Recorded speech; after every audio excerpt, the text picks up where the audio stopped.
we're here to talk about the state of public golf in our area, and I want to start with a demographic of golfer that we've come to know pretty well lately.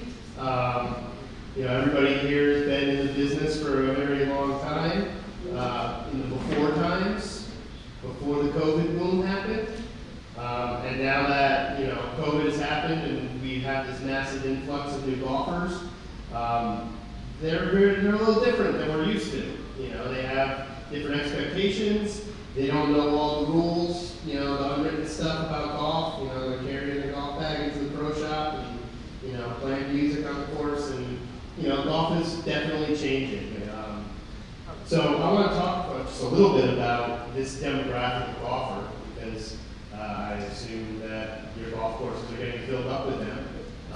Not all of them know things like where to put your golf bag on the hole so that you don't slow down the pace of play and all that. And so I'd like to get everybody's kind of sense on this demographic, as well as how we can cater to them, how we can help inform them of a lot of these faux pas and things about the game, and make it more acceptable and comfortable for them to grow. We're not making sourdough bread anymore after COVID, but these golfers are still golfing. So I'm going to throw it to Seve. I think Seve's got his finger on the pulse of this group of people. Maybe the best. Take it away. COVID golf, we all know him well. A lot of my buddies who thought that I was a huge loser for playing golf right now, I think it's a very cool thing to do. So it's interesting having these people come into golf, and how do you get those people into golf in the right way? How do you bring them under the fold of, a proper golfer? One of the things I always think about is a lot of the COVID golfers, they see golf as this activity that you go do, you go home, like go to the gym or something like that. And creating golf courses that feel like a community, a place where you hang out, a place where you interact with the other golfers that are there. Being around the game is probably the best way to learn about the game. Having a golf course where people want to hang out before they're around, after they're around, if they want to just spend time around the game, is probably the best way that you can learn and pick up those little things here and there about, where to leave your golf bag, this stuff. But another thing I think about a lot is, with my buddies particularly, I'm no stranger to the, COVID golfer around golf, where you get the golf cart, you got the music going, you got a case of beer in the back, and it's a little bit messy. We certainly did a good amount of that when I was in my early 20s. As my buddies have started to mature in the game of golf, I'm sort of trying to bring them into this, more respectful way of being a golfer. The biggest way that I've been able to do that is getting my friends to walk. That might sound stupid, but do the golf course where people are able to walk. Walking the golf course is a great way to, you're naturally going to learn that you've got to put your golf bag here, you've got to do this, you've got to do that. You're going to play ready golf because you're not sitting in the car waiting for the next guy to go. You're not going to have the music blaring because you're walking, you're not in the car, you're not going to be out there having a ton of drinks because you've got to carry them around, and you're going to save that for after the round. So, from my experience with my buddies, trying to get everyone to walk, that's probably the biggest thing is, bringing them in the game in the proper way, I would say. And do we have any ideas about how to, I would say, inform or help these golfers that are now coming to these golf courses? We just assume that everybody knows everything. How have you been catering to these golfers? I guess Tom and Mike, as facility owners, how do you cater to them, and how would we like to maybe cater to them in the future, or some ideas that we can start thinking about? Yeah, it's a good question. It's a tricky one, because at our facility, so it's Sullivan County, we're 9 holes in the Hudson Valley as well. So it's very dear to some Hudson Valley golf. Talked about earlier. So we got a lot of first-time players. Folks who are on vacation, come up to the Catskills for a holiday weekend and looking for things to do, and they drive by a golf course and we'll try that. So it's gotten better than that. We've added a driving, and for that purpose, we added we did a remodel and sort of a rebuild last year, and added a driving range and a putting course. as sort of a gateway to say, if they showed up and they're like, we don't, and it is amazing how many people, when you're in this golf bubble, you assume everyone knows what you know, and that everyone plays golf and knows what to do, and then you realize we're a tiny little niche in a big world, and so they'll show up and they'll be interested in golf, and so we can put them out on the putting course, we can send them to the range, if they're really curious and ready to play golf. It's a fine line, because yes, we would love those green tees, right? And we want in those cart runs, it's great. So if we're not busy, send folks out and try and coach them up as best as you can on what to do and what not to do. But we're kind of in a position as basically a seasonal golf course that people are visiting on vacation, where we can't make, it's difficult, it's a challenge. It's difficult for us to say we were trying to court this kind of golfer versus this kind of golfer. We're taking all comers, new, inexperienced. We give them as much of an education as we can in a pro shop, and do try to encourage them to use the other facilities to get ready to play. But I mean, we'll even have, we're basically in the Borscht Belt, so we'll have with very large Orthodox Jewish communities that will come out to our course and literally have not heard of golf. So we're in a unique position where folks will come and ask to rent our golf carts, and this happens almost every day. And we explain, well, we don't rent. We're a golf course. We're not a cart rental. We see people driving around in carts, and there's an assumption that it's sort of an amusement park. So we're like, we can't rent the golf carts, but you can play golf. But there's not a familiarity with what golf is. So now we have a driving range. This summer, we were able to actually embrace the Orthodox community, have them up to the driving range. It's been really fun to watch, like my pro shop manager from Brooklyn teaching, the Hasidic community what a green is or a tee is, and they're really good. It's been really a really cool thing, where I think some of the courses haven't been as welcoming. So we are extremely welcoming, but not everyone's ready to go to that first tee. So if you have somewhere else that you can show them golf and let them get a golf club in their hands, that's been great for us. Yeah, and I feel like what you were just saying, Mike has a lot of that challenge where, New York City is massive and there's a lot of people that want to pick up the game, but your courses are extremely busy, and like, how do you manage that? How do you deal with like pace of play for new golfers and, that sort of stuff? It's definitely not easy. We have a pitching club golf course in Flushing Meadow in Queens. We, kind of recommend that golfers start there. But like on a busy weekend, we have beginners show up, and a lot of these golfers, they even show up late for their tee times, and they're trying to scramble. They don't know the rules, so it's a challenge. I mean, some of our courses, I think Forest Park one day we had 20 rental sets out in one day. So that'll tell you a lot. Our biggest problem is pace of play. It's a huge issue that I'm sure most golf courses experience. We have marshals on the golf course. We try to push golfers along, but it just takes one slow group, and the golf course would be really impacted the whole day. A couple of our courses, we identify the areas that cause slow play. We have a couple of blind shots, for instance, at Silver Lake, and we have some marshals out there waving golfers up when it's time to hit, and we picked up a lot of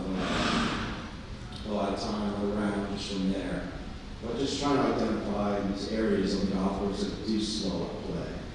But I get these complaints all the time, and get emails from these aggravated golfers. It took me 2.5 hours to play 7 holes. I walked up the golf course, and, you know, it's definitely a challenge to deal with that. Yes. Curious, from your perspective, so we know this is an issue. Do you think that there's more that can be done on a national basis or an NGA basis, or is this really a grassroots responsibility to educate the people coming up?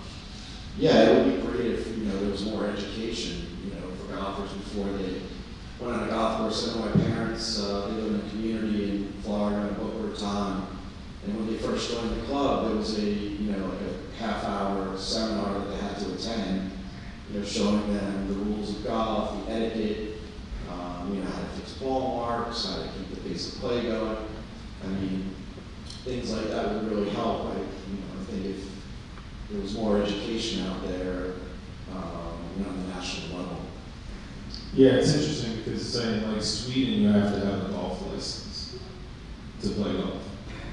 And it means you know golf etiquette and you have basic playing ability. It's not a terribly difficult thing to get, but you've at least, there's been some, you're a qualified licensed golfer.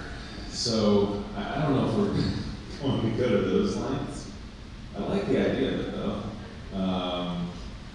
But yeah, how does one do it? Because when I was growing up, you played golf there were basically two ways to get into golf. Either your family played or your academy. Now you play golf because you saw it on YouTube and you went to Top Golf. I mean, those can be ways that you're getting into golf, right? I mean, there are all the other ways still exist too.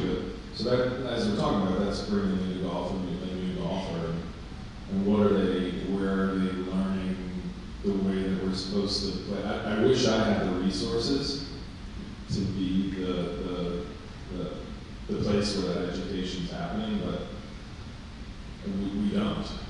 So, I mean, you know, I can put up as many signs in my shop or on the course about please repair this or don't go here or do go there. I mean, we had someone drive a cart straight up a mountain last year, up steps, which was actually just an impressive feat. But we're watching, because we're on the side of a mountain, we're watching, we're like, what is that guy doing? And as upset as we were about it, there's also this feeling of like, we didn't know any better, you know? And we gave him a golf cart. So who's to blame? So yeah, it's a daily thing. And you just, I don't have an easy solution for it, aside from keep coming back and do better next time. Well, Yeah. so it's funny because I operate an indoor facility and we get a lot of first-time golfers that come into our facility. And the same kind of thing with pace of play applies to us because people are renting space from us by the hour. And they get through, 5 guys will come in and they're terrible golfers. I actually had a guy, one of my league players, shoot 74 on 9 holes the other night. They don't understand that they're paying by the hour. And they think, well, I'm entitled to play my 9 holes, my 18 holes, and I'm sure golf course operators, you see this all the time. I paid to play. I can take as long as I want. And I think it's educate. We try and educate on our level, and I love the idea of golf course license. It's getting the education to the golfer even before they go out on that first tee. Maybe even a 10-minute conversation of engaging them from the starter or something, as opposed to the cranky starter that says, hey, you're late, and make sure you keep up with pace of play. Like, teach people a few basics, and they have a better time. They feel connected to the experience, and then they come back, and that's what we roll. Yeah, I mean, I feel like in a lot of ways the responsibility kind of ends up falling upon you guys on the facilities themselves to like have these conversations. I think the NGA is uniquely positioned to help in this regard.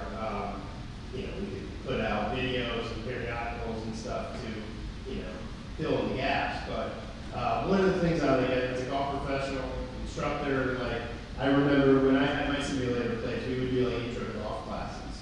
And you teach the basics of the swing. I think a lot of the new golfers are learning the swing, but they have no idea how to go out on a golf course. They need that next level of instruction of like hand holding and like moving you to the course and how do you, you know, learn all that. I feel like Seve wants to say something. Yeah, well, I feel like I'm kind of in the consumer chair here, where everyone is a stakeholder in this room. You guys are operating golf courses. I have no experience in the business side of running a golf course, but talking about the pace of play issue, one of the things that I've noticed, I play golf, on a couple hundred courses around here, Chicago, Northeast. The biggest determinant that I've noticed pace of play issues stem from tee time intervals, which it's hard to ask a golf course to bump out your tee time intervals 15 minutes. It's never going to happen, of course. But the places around the city that I find are notorious 6-hour round factories are the places that have 8-minute tee time intervals.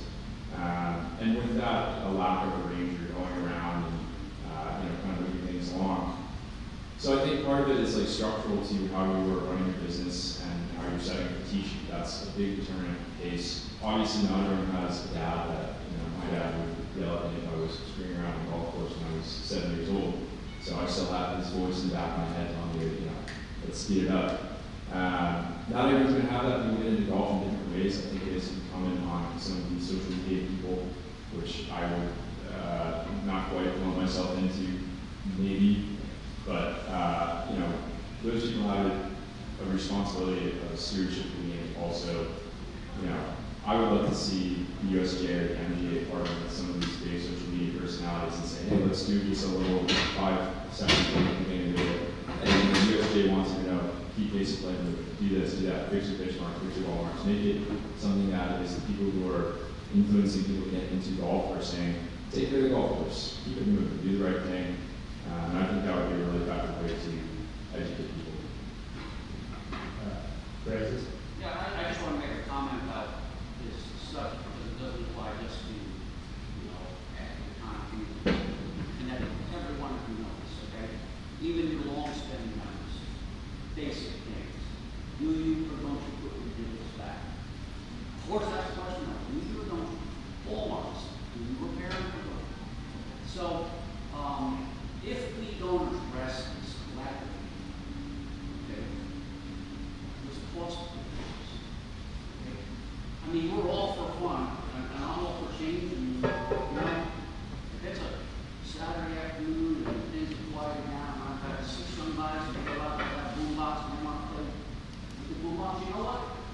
Go ahead, have fun. But just know that might not always apply. Okay? I think it's something that really we should keep from our conversation. Yeah, Every job is a shop. Yeah. We have to be welcoming people and making sure we feel welcome, but also explaining them how to explain it and how to explain it. Which, part of that is that, engaging them. yeah, and not everyone's able to do that, you're at a pro shop, like, sit down and have that 10-minute conversation with somebody, that's like, for Mike, it's impossible, So, how can we get to that in a different way? We see it happening on the opposite end as well. The Asian, the baby boomers are the Asian population. So bad hips, bad knees. We got guys taking parts on the green. We got people bringing their own handicap flag. We don't have a handicap policy. So it's They're gonna do whatever they gotta do. like we're all in this room. It's just a big mix here. We're all trying to do what we can do. I often say if I had $1 for every instruction on how to fix a slice, I'd be a millionaire. But if I had $1 for every etiquette tip, I'd see in red. And so I think our industry as a PGA professional, I think in my own association is sorely lacking in that performance. Yeah, I think we all are. I think it's hard to handle all that. I remember being a kid working at a golf course, and pace of play was an issue, 30 years ago. Like, it's still an issue today, and it's only gonna get worse. I feel like, these COVID golfers are going away. We're getting more and more golfers. Of course, we're getting more bad. Yeah, that's just a great point. I wish it would be more in front of mind, because there's just been, there's this push for a long time, grow the game, grow the game, grow the game. What's wrong with that? It's grown, and it's grown. And now you hear people talking about shrink the game. So as the game has grown, I wish the focus wasn't so much on, the growth is great. The governing bodies like to do videos on rules, that's nice.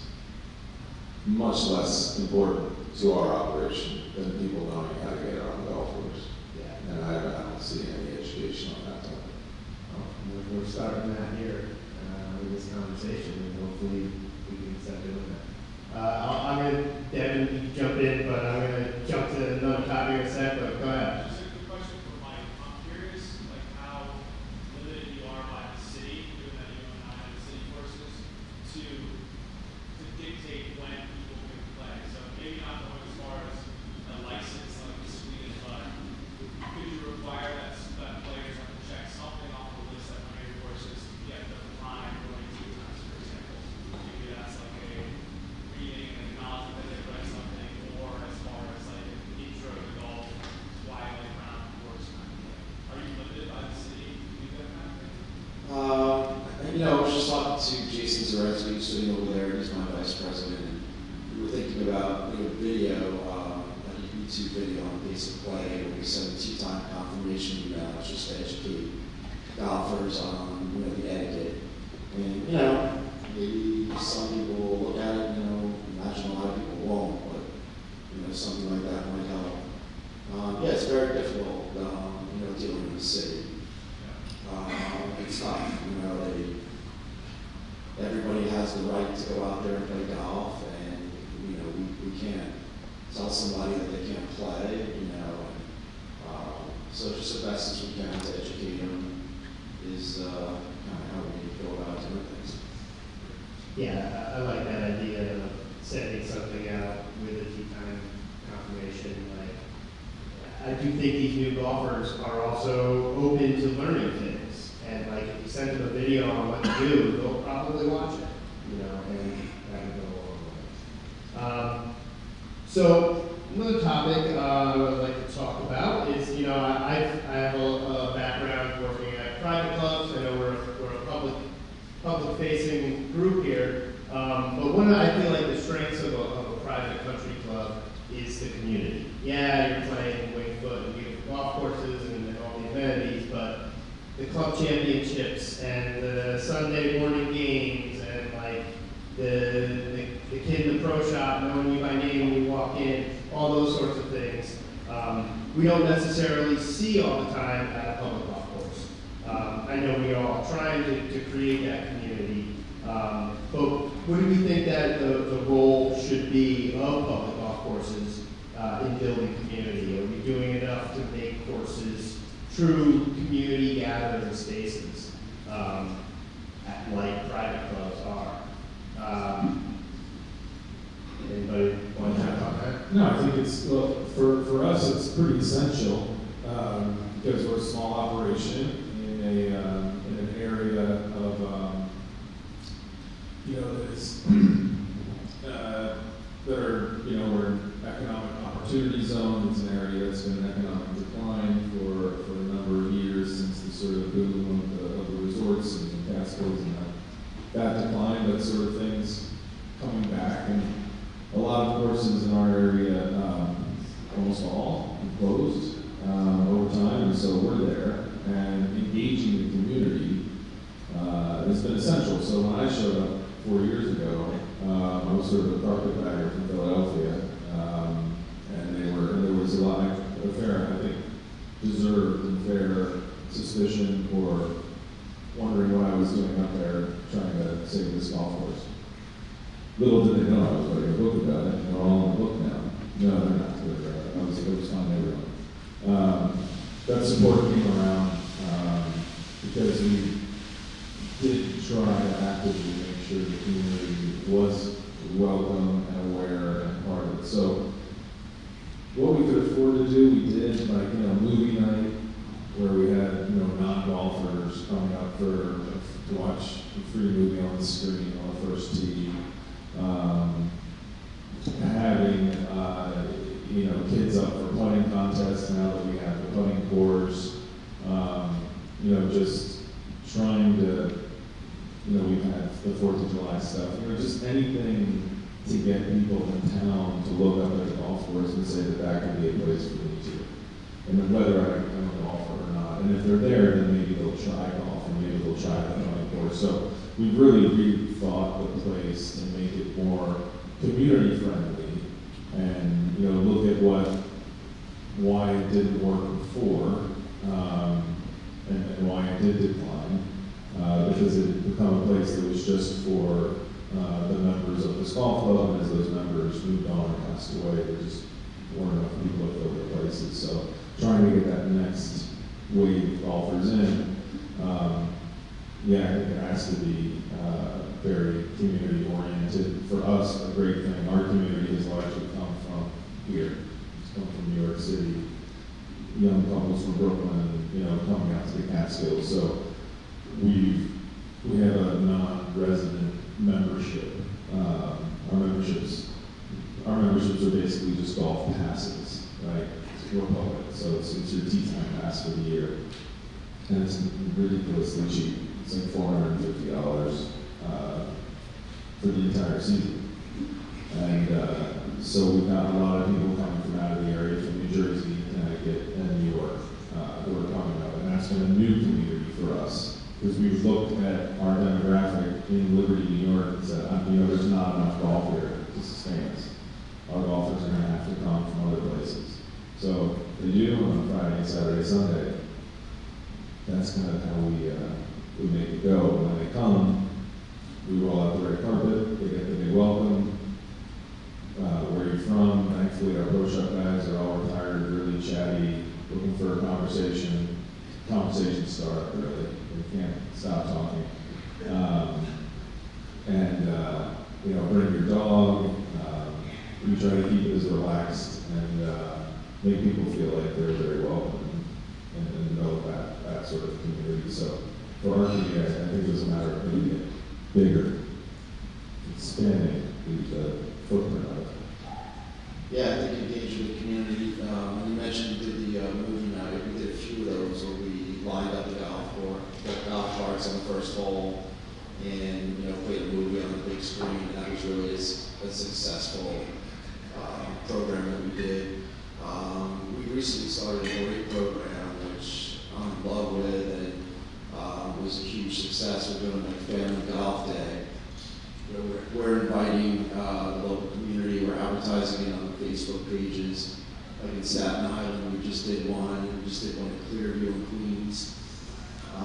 We had like 100 kids show up. We reached out to the schools, and we set up on the practice putting green, like a miniature golf style course where these kids were thrilled just to put a club in their hands. We had a free barbecue for them. Like the big balls on the range, where we had the range, and just a huge success with this family golf day. We're going to try to do at least 10 of them next year between all of our courses. Yeah, completely free. Food, entertainment, everything's included. Yeah, that's great. So in my facility in Brooklyn indoors, but our goal, one of our big missions, was to put on a lot of programming that had nothing to do with golf. We would do concerts in the space, movie nights, and all that sort of thing. Reach out to other groups to have better events in our space. What we found was not only did we raise awareness of our business, but those people came back. Talking to somebody, oh yeah, it's my first time golfing, but I was here for a concert 2 months ago.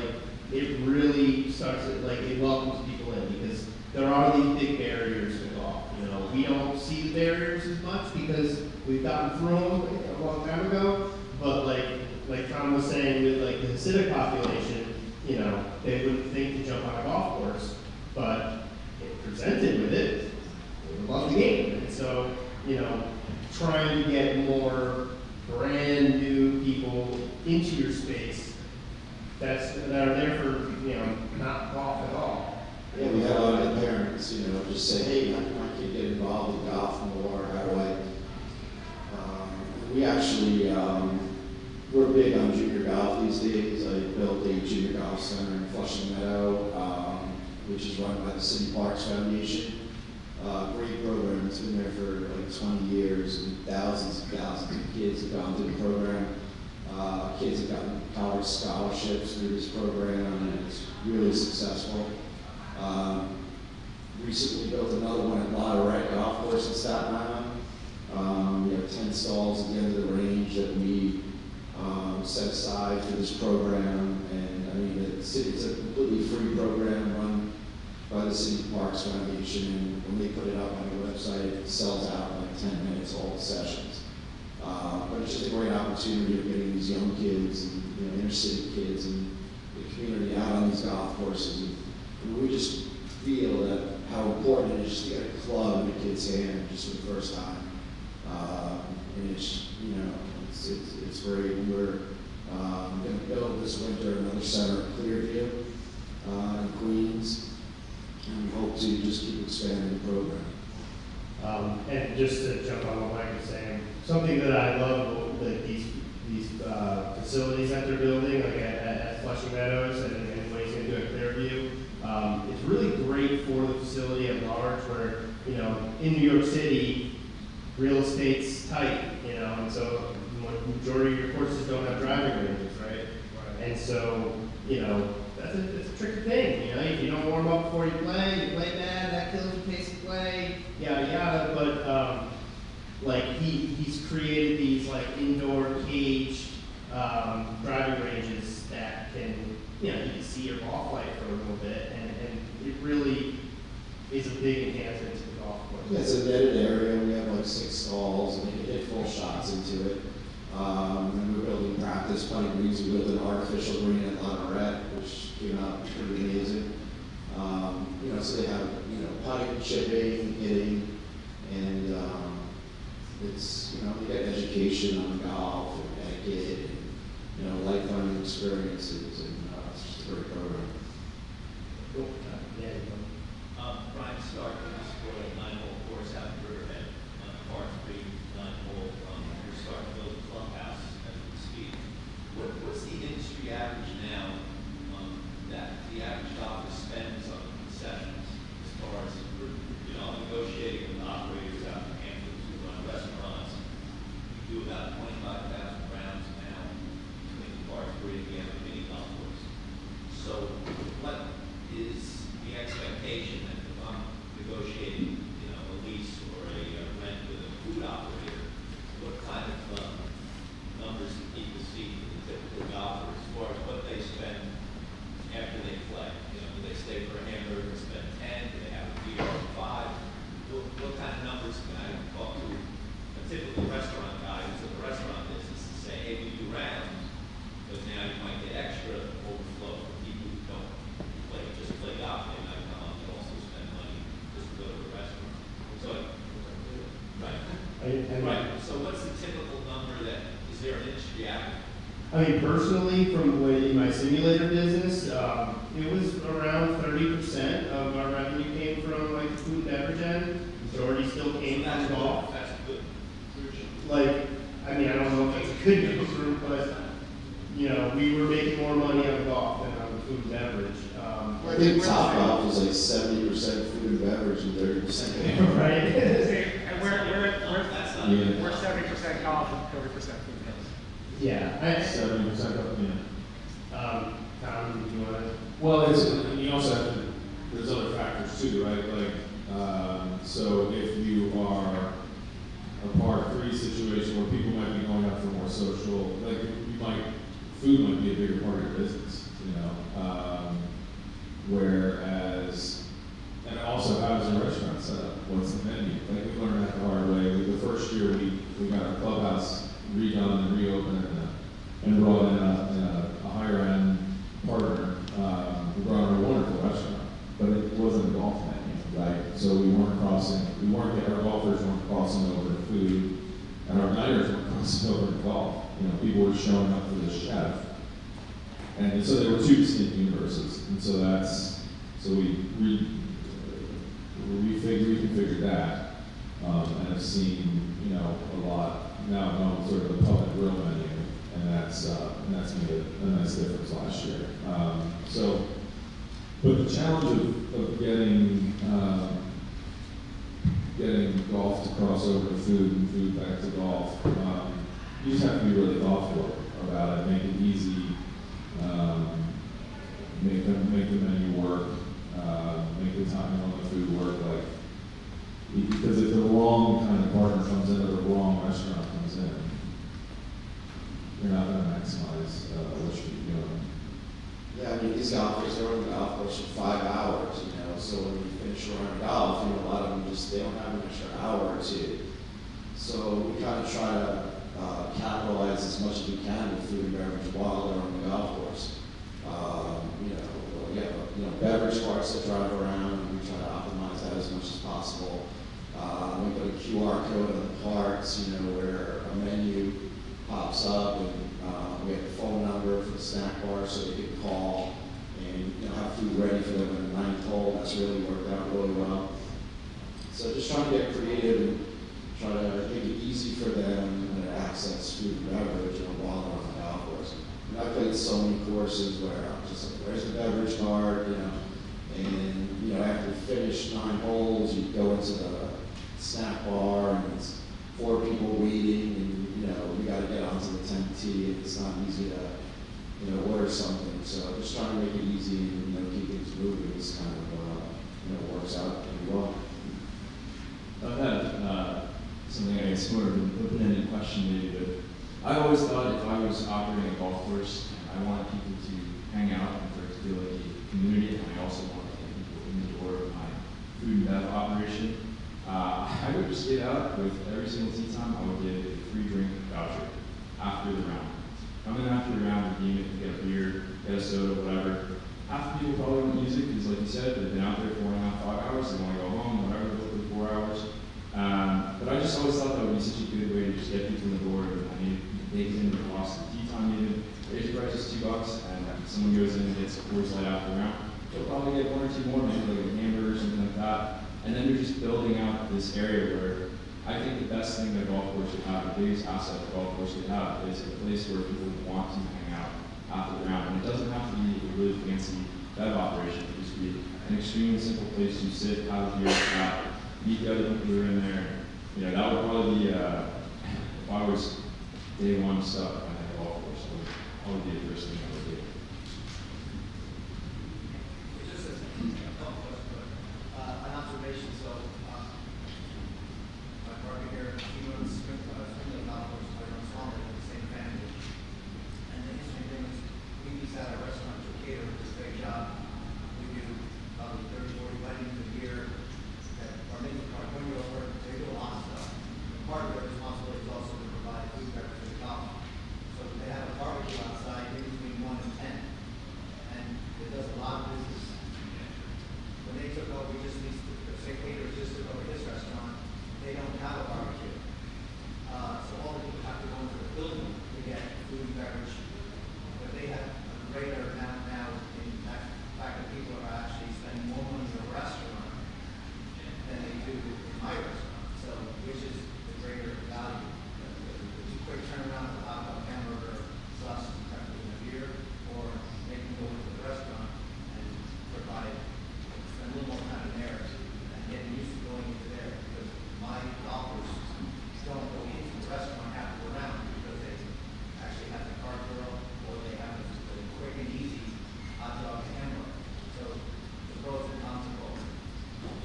I feel like ultimately you have to have both sort of thing. I think our biggest issue for me is, we have signs, you're not allowed to bring your own alcohol. Everybody does. Do I become a policeman? Do I stop them?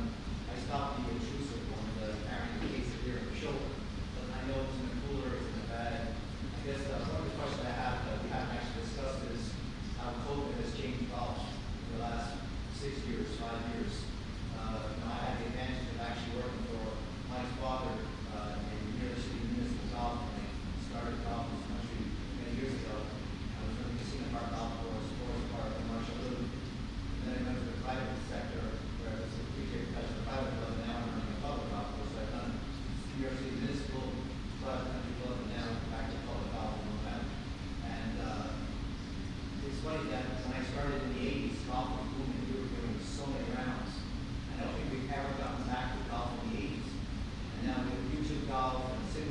you know Tiger Woods. Yeah, I was running Moshlu Golf Course in the Bronx, and Tiger was there. I mean, kids were lining up, just, they wanted him to drive. Yeah. You know the Tiger. It's funny how, back in the eighties, the numbers were not double what they are, but they were 40% more than they are now. And we've never gotten back to the golf in the eighties yet. We had all simulation, top golf, internet golf. I didn't even have a cell phone back then. Do you feel like all those avenues are pulling from the general tee time? Like, I think we had more golfers than we did in the eighties. We do. And- I don't know, maybe it's other avenues or something else. There was no simulator golf, there was no top golf, there was no, Yeah, people have made their fix in a lot of different ways now. Yeah, I'm just curious, I don't know the answer to that question, so I'm just throwing it out there, but I know that when I was running the St. Paul golf course, there's something like over that, he's doing 40% less rounds than he did in the eighties. Yeah, I would say it's gotta be, there's just absolute proliferation of golf courses.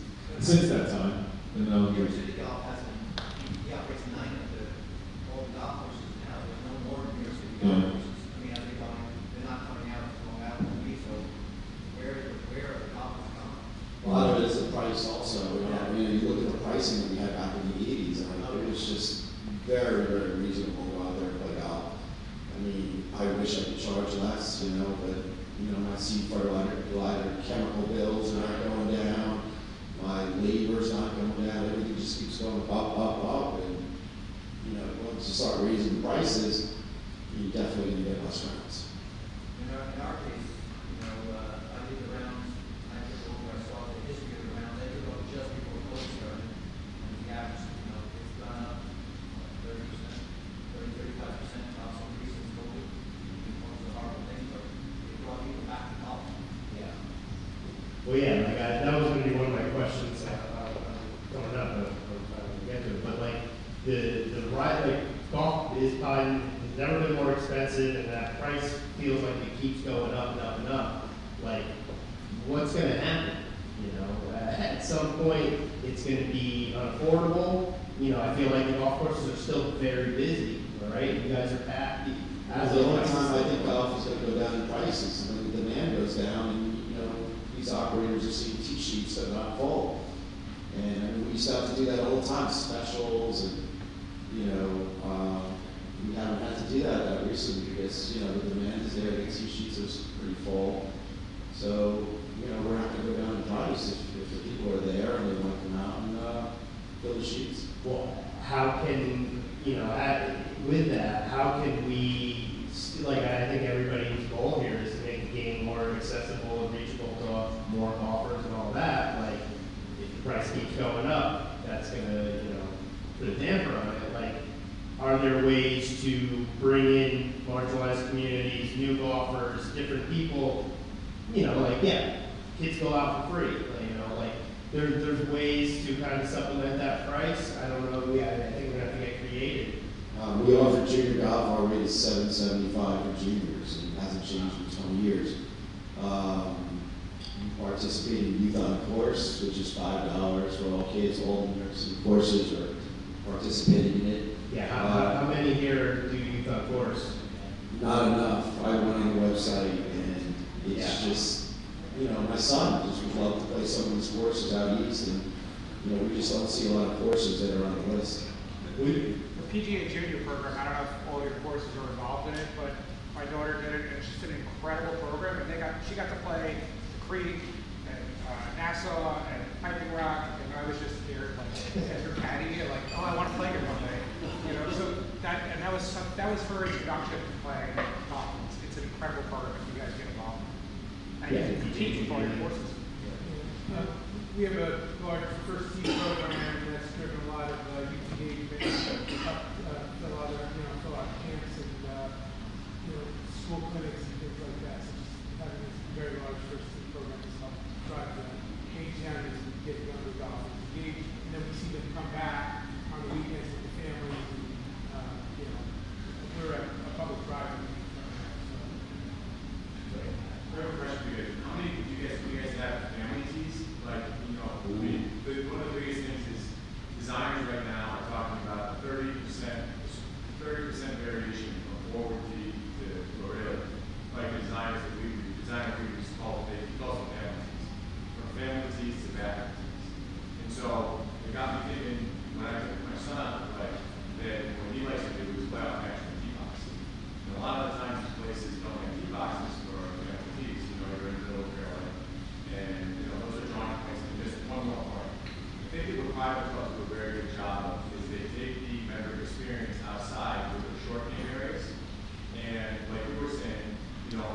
on Long Island has been patio expansion and the fire areas, right, where you can have, you know, groups come together, maybe one big, like, we're looking right now, the book is at $12 million, okay? And that, this is on a clubhouse expansion too, right? Large, no, the outdoor stuff is the cheap stuff. But it's important because they want one large fire pit for a gathering and then two small fire pits for smaller gatherings. Tie it into the putting green, tie it into the first tee. Yeah, I feel like also those fire pits are very, warming, like I'm not trying to make a joke, but like when you walk in, you see a fire pit, you feel like, oh, this is a casual, this is a nice experience, place I want to hang out at. But the thing is, when my kid comes out to play, he wants to play on the tee box. Right? At North Penn said he was playing on the tee box, it was only 900 yards different from the back tees. So he was playing a 5,800 yard tee box. You know?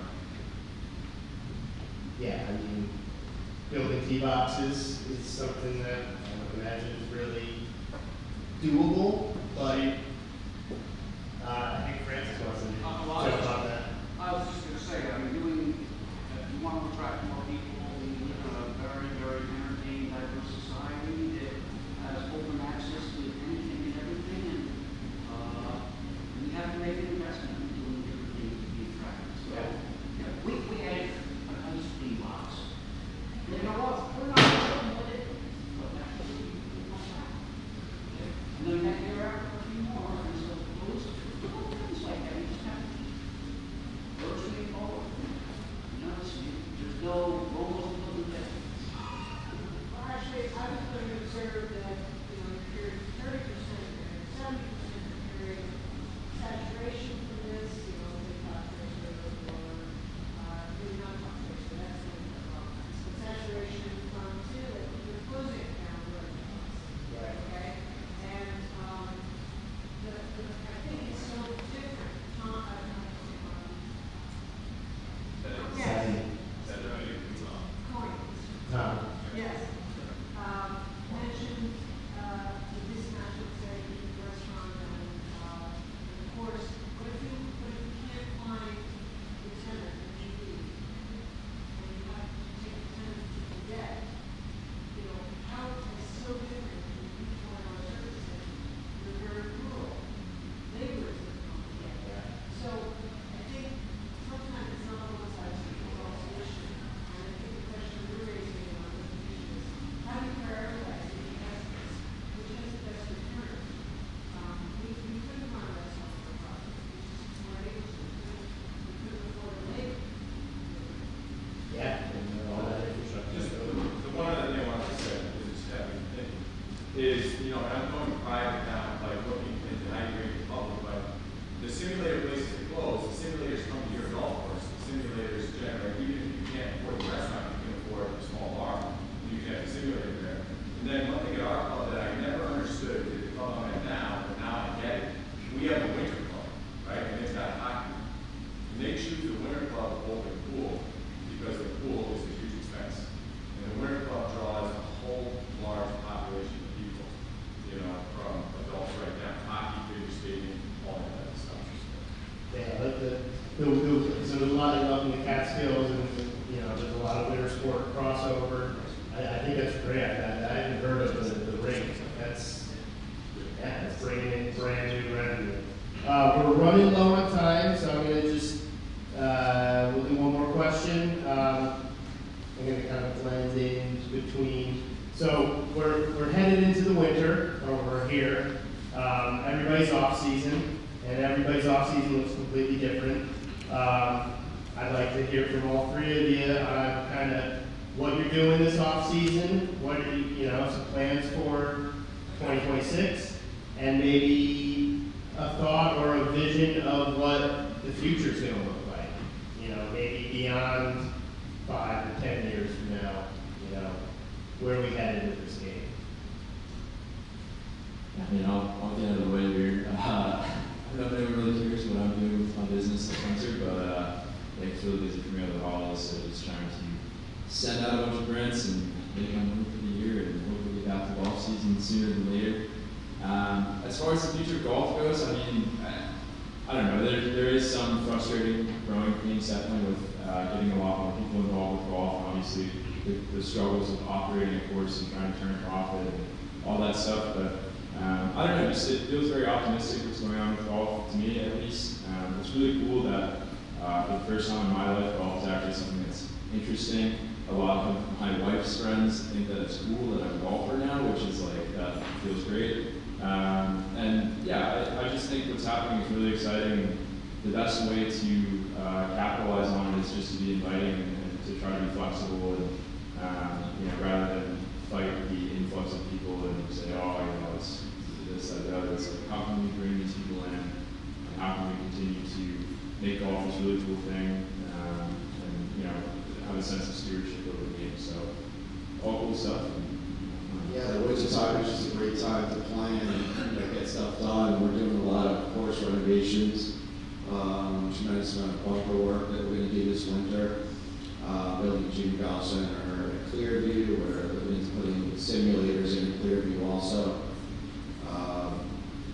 We just finished a huge park path project, and it's just a time of year that we could, take a deep breath and try to get these things done. Course conditions, that's what the golfers want, when they come out. My dad always said to me, they don't come to play your pro shop, they come to play your golf course. That always resonated with me, and, I just feel it's just super important to try to keep the courses in, as good shape as possible. Yeah, in off season, it's a little colder, a little quicker. Where we are, as our friends know. So if the weather allows, we're going to do some coursework, just finish up a couple projects, but otherwise it's some indoor work in the clubhouse. And one of the cool things we're doing is, we're revamping the website and then creating a membership package where, we were getting all these wonderful folks joining Sullivan County from Texas and California and England, just because they saw it on social media. It was cheap. And it was a fun thing to be a part of. And so now if you join those memberships, you're going to get a hat, a thank you note signed by the owners, a few notable owners attached to it. Stickers, like a goodie box, where we're like, all right, now you're part of something for your $450, where we were kind of just before it was like, oh, thank you. So just to make them feel like they've really become a part of the community. So the box, it'll cost us $40, but we expect that it'll probably double our memberships. Yeah, that goes a long way. It's a small thing. It's a retention thing too. Exactly. People feel like they're part of something.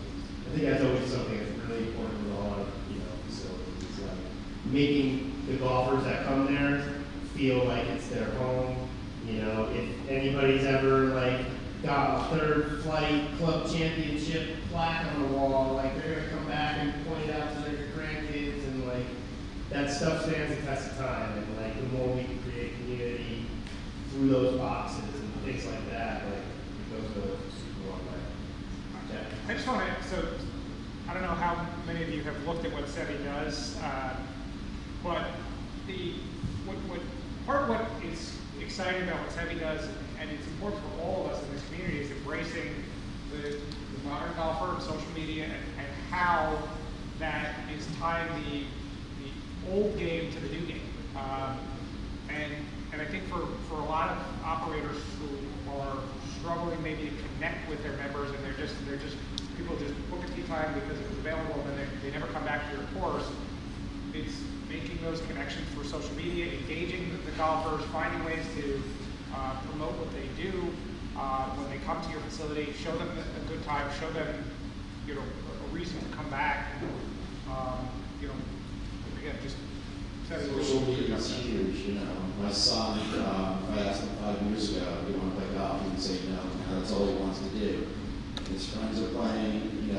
The internet, social media has made a huge impact on the game. Just getting these kids excited. The biggest demographic that we see increasing is women and children right now getting into golf. And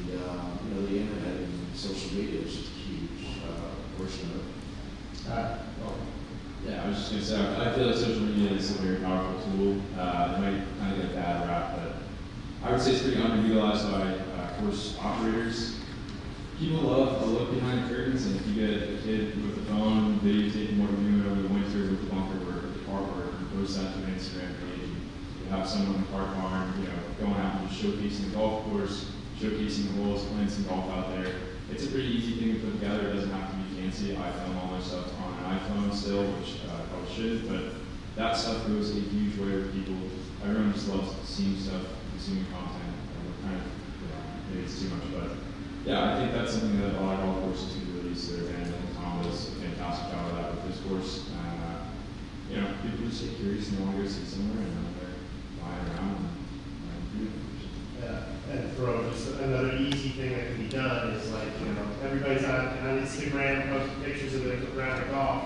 Like, they are tagging your golf course in there. Like, if you share it and, you put it on your feed, all of a sudden, like, they're excited. Like, whoa, that page reposted my thing. That gets shared to all their friends, and it's a cascade of, growth.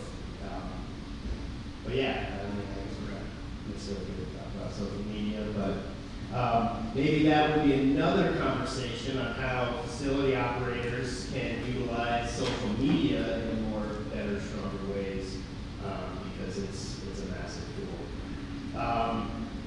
Want to open it up for any questions, or just kind of over time a little? Go for it. Made a great point about social media.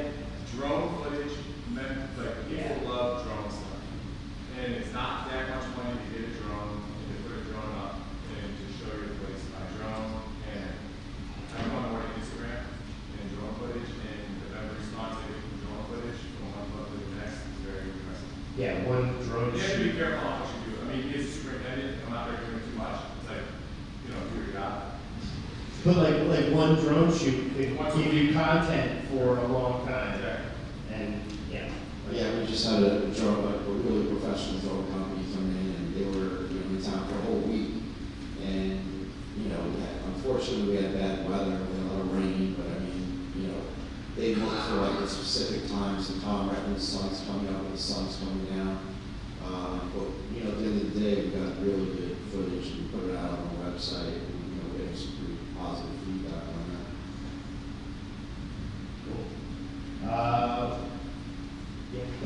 Just a quick observation. I think we talked about the COVID golfer and the influx of new golfers, kind of a negative way, like causing pace of play issues.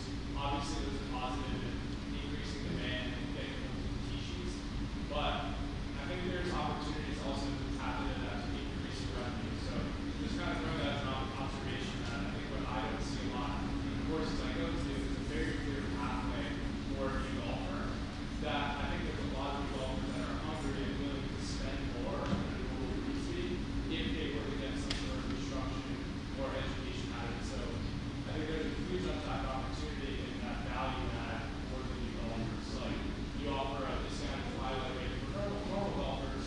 What if you just make that the same normal rate instead of the twilight rate, but that included a 15-minute intro to how to fix a divot or quick card, that kind of thing. So just an observation, and then a slight plug for myself. I run a golf community in New York City, public course golfers. We have a season-long competition, and that kind of educational opportunity. I recognize that a golf course, GM or team might not have the bandwidth to put something like that together, but I think there's opportunities to partner with companies like myself, kind of basically do all that hand-holding, all that organization, and partner with the golfers. So.